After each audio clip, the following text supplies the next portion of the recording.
So parameters మాట్లాడుతున్నప్పుడు body mass index అనేది చాలా ఫ్రీక్వెంట్గా మాట్లాడతాం. ఈ బాడీ మాస్ ఇండెక్స్ అంటే చాలా సింపుల్ ఈక్వేషన్.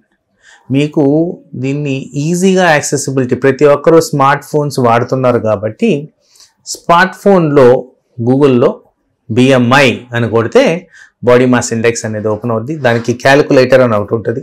మనకు కావాల్సింది ఓన్లీ 2 ఐటమ్స్, ఒకటి హైట్, రెండోది వెయిట్. అవి రెండు ఫీడ్ చేస్తే మనకి బాడీ మాస్ ఇండెక్స్ అనేది ఒక రెఫరెన్స్ నంబర్ అని వస్తుంది. సో ఈ reference number anywhere between 17 to 40 మధ్యన ఉంటుంది. అయితే ఎవరైతే బిలో 17 ఉంటారో వీళ్ళని అండర్ వెయిట్ కింద కేటగరైజ్ చేస్తాం. ఎవరైతే 17 నుంచి 25 మధ్యన ఉంటారో వీళ్ళని normal weight or normal body mass index కింద కన్సిడర్ చేస్తాం.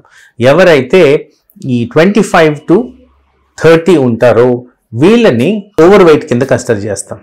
ఎవరైతే 30 to 40 ఉంటారో వీళ్ళని ఒబీస్ కింద కన్సిడర్ చేస్తాం. సో ఇక్కడ ఈ పారామీటర్స్ కన్సిడర్ చేస్తే ఎవరైతే 25 and above అక్కడి నుంచే ఓవర్ వెయిట్ స్టార్ట్ అవుతుంది కాబట్టి ఈ ఓవర్ వెయిట్ వాళ్ళు చాలా కాషియస్గా ఉండాలి.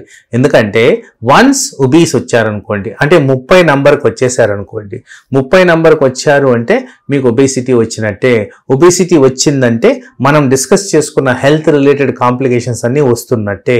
ఇవి చాలా మటుకు నా ప్రాక్టికల్గా నేను గమనించింది ఏంటంటే నాన్ రివర్సబుల్ ఫ్యాక్టర్స్. ఎందుకంటే ఒక్కసారి హెల్త్ ఎఫెక్ట్స్ కనపడ్డాయంటే ఏదో ఒకటి మిగిలిపోవడం, జీవితాంతం దాని గురించి సఫర్ అవడం అనేది జరుగుతుంది. కాబట్టి కంపల్సరీ ఈ క్రైటీరియాని మనం గమనించుకొని మనం చేయాల్సింది ఏంటంటే ఆ ఒబేసిటీకి వెళ్లకుండా కాపాడుకోవడం. Over weight to obesity transition అనేది మనం స్టాప్ చేయాల్సిన అవసరం ఉంది. ఇలా చేసిన దానివల్ల లాంగ్ టర్మ్లో హెల్త్ రిలేటెడ్ ఎఫెక్ట్స్ రాకుండా మనం కాపాడుకోవచ్చు.